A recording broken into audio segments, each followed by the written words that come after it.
¿Qué tal? Buenas noches. Mi nombre es Ulises Martínez, residente de tercer año de hematología del Hospital Civil de Guadalajara. Y pues en esta ocasión a nuestra sede toca hacer el comentario del caso clínico y la revisión de medicina basada en evidencias. Muchas gracias a la agrupación por la invitación. Bueno, hablar de linfoma folicular es hablar de un linfoma indolente. En las etapas iniciales de la enfermedad, esta puede tener una evolución hasta de 10 años, hasta que se presentan los síntomas, y regularmente son de bajo grado. El 60% de los casos así están reportados en muchas series. 20% de estos corresponden a los no Hodgkin. Todos estos linfomas, cuando se detectan, a 2/3 partes ya están en un estadio muy avanzado, y algunos pacientes pueden presentar o no síntomas B. Una cuarta parte de estos pacientes lo van a presentar. La afectación de la médula ósea es muy importante porque va hasta el 60%, y la infiltración extranodal solamente se va a presentar en el 10% de los casos. Son de origen centrogerminal y típicamente están compuestos por centrocitos, centroblastos, y algunos van a estar formados por células grandes transformadas. Y la progresión del grado histológico va a ser común, pero también hay un grupo de pacientes que pueden tener transformación. 70% de los casos puede haber transformación histológica. Y cuando tenemos evidencia de un aumento de los centroblastos, debemos sospechar que estos pacientes pueden presentar ya una transformación a un linfoma de células B o incluso a un Burkitt Light. Entonces, para el caso clínico que presenta el hospital de 20 de noviembre, pareciera que el comportamiento clínico del linfoma pudiera estar hablando de una transformación histológica y no de cambio de grado histológico, ¿sí? Aunque tenemos ahí unos reportes de patología que dicen que no, que queda clasificado como un 3A. Aquí tenemos los grados de clasificación histológica de acuerdo a la OMS, y vemos que el grado 3B, que tiene un corte sólido de puros centroblastos, es el que tiene el comportamiento como un linfoma de células B grandes, ¿sí? El grado A dice que puede tener hasta 15 o más centrocitos. Es importante esto mencionarlo porque cuando hablamos de un 3B, regularmente las células pierden el marcador CD10 y completamente el tumor puede seguir expresando BCL6. Y aquí es importante mencionar otra cosa. En la transformación histológica está asociada a algunos reordenamientos, sobre todo de BCL2 y la presencia de MYC, que no es lo mismo a la presencia en la inmunohistoquímica, porque ella es la presencia de la proteína, pero no la mutación.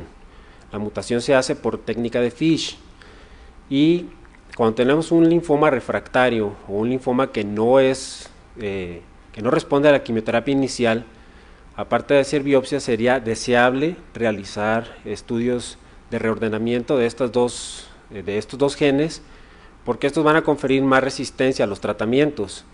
Y es importante también medir el índice de replicación. Un CAI 67 arriba del 20% nos habla de probablemente una transformación en el grado histológico, ¿sí?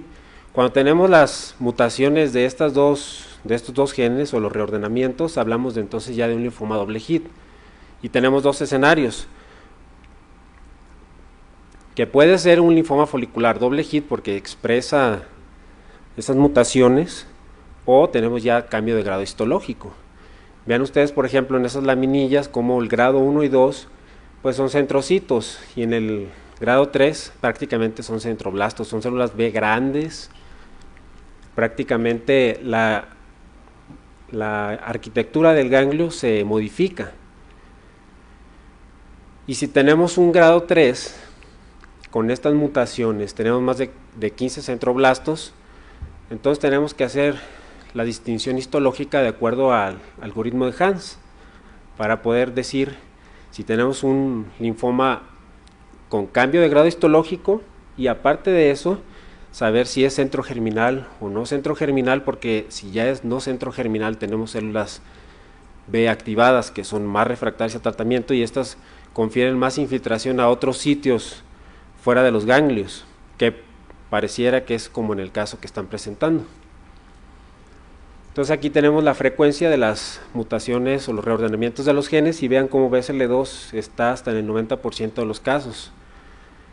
BSL6 y el MYC tienen menor frecuencia, de hecho MYC dice menos del 5%, y la que se buscó en el hospital el 20 de noviembre, la del P53, pues es menos del 5%. Entonces, si encontramos las mutaciones de estos 3 genes, incluso podemos hablar hasta de un triple hit. También es importante buscar esta translocación, la 1418, está presente hasta en el 80% de los casos, y esta se relaciona mucho con la expresión de BSL2, que es la que le confiere mayor resistencia y supervivencia, es decir, la célula se vuelve resistente a la apoptosis. Entonces, esto es en cuanto a la histología y la biología del tumor. Las clasificaciones del estado general de los pacientes, en el caso de los linfomas foliculares, también se realiza con la escala de Koch.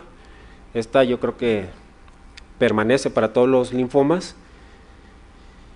Y las escalas pronósticas que ellos sí nos mencionaron aquí, pues FLIPI-2 y FLIPI, pero existen otras dos que nos hablan tanto del nivel de beta 2 y de la infiltración o el compromiso de la médula ósea, que en este caso estaba presente. Pero existe otra que se llama FLIPI-7, que toma en cuenta 7 mutaciones que aparecen ahí, y que esta le confiere pues tal vez más especificidad para poder clasificar a los pacientes que tienen más riesgo de resistencia a los tratamientos. Entonces, para el caso que se presenta en esta ocasión, FLIPI-2 es una buena escala de pronóstica, y queda clasificado como riesgo intermedio si nada más tomamos en cuenta los parámetros que se mencionan en el caso clínico. Hay otras cuestiones que mencionar. Ahí vemos la clasificación estadio 4. Esta es muy importante, los criterios de carga tumoral. Tenemos 2 criterios, francés y británico, y vemos cómo en el caso clínico se cumplen muchos de los puntos que ahí se refieren, sobre todo la fase leucémica, la infiltración a sitios extranodales, la médula ósea, por ejemplo, también está comprometida, y hay que tomar en cuenta otros factores que son importantes para saber qué pacientes tienen alto riesgo de transformación. Los ECOG de alto puntaje, teniendo una deshidrogenasa láctica muy elevada, la presencia de síntomas B o más de un sitio extranodal comprometido, son aquellos casos en los que se puede presentar la transformación histológica. Otros factores a tomar en consideración serían los estadios de la enfermedad, como en el caso actual tenemos un estadio 4, tenemos niveles de beta 2 que están normales, pero el grado histológico es 3. Tenemos una clasificación de FLIPI que hasta ese momento era de riesgo intermedio, y pues el paciente tuvo falta de remisión al tratamiento inicial. Entonces todos estos puntos se tienen que tomar en cuenta para poder sospechar de que tenemos una transformación en el grado histológico. Y entonces ahí es cuando decidimos qué tratamiento dar a este tipo de linfomas. Cuando tenemos estadios tempranos, 1 y 2, incluso los pacientes pueden estar en observación o solamente recibir anticuerpos monoclonales. Cuando tenemos una enfermedad con alta carga tumoral, que estos tratamientos que se engloban aquí pues van a dar una sobrevida global del 83%, podemos ver cuántos esquemas tenemos para elegir, ¿sí?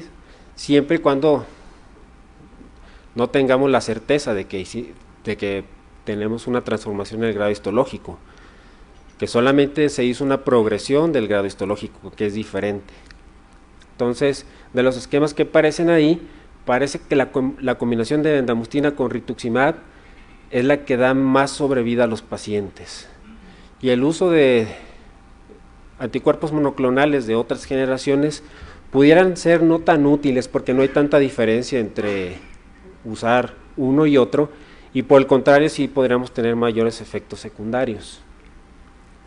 Entonces, si yo tengo un tumor doble hit, o tenemos un tumor doble hit, o hizo una transformación del grado histológico, las recomendaciones es tratarlo como tal, como un linfoma no folicular, sino como un linfoma con cambio de grado histológico, y sabiendo pues que las mutaciones o la translocación van a conferir mayor resistencia.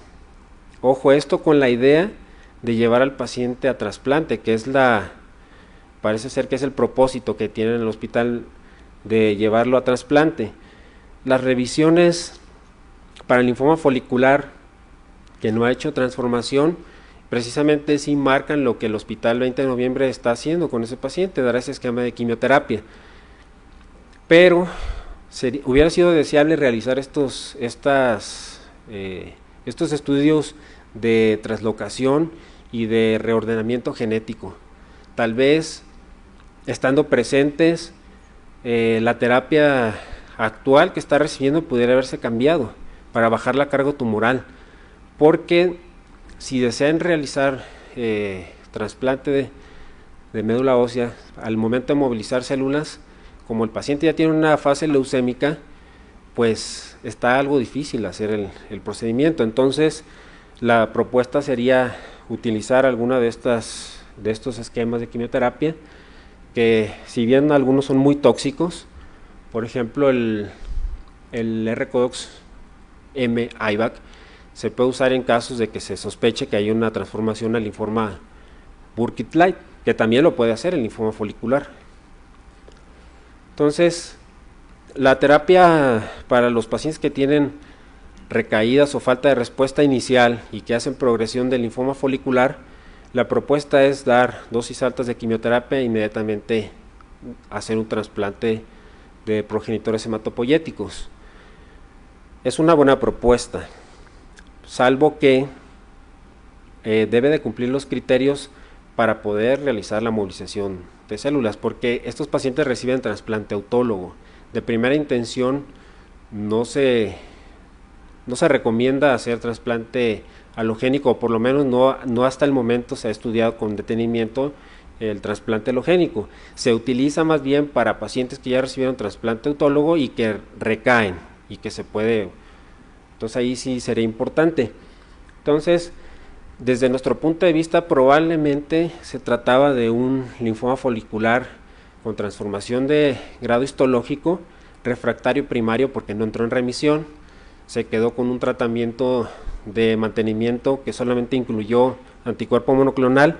Tal vez ahí hubiera estado bien manejarlo a lo mejor con bendamustina, aunque las guías y la mayoría de las series reportan que es un tanto tóxico en los mantenimientos usar bendamustina con rituximab, pero bueno, estamos hablando de un caso refractario, que este paciente sí es candidato a un trasplante de progenitores hematopoyéticos porque no se consiguió la remisión al inicio, incluso progresó el tumor.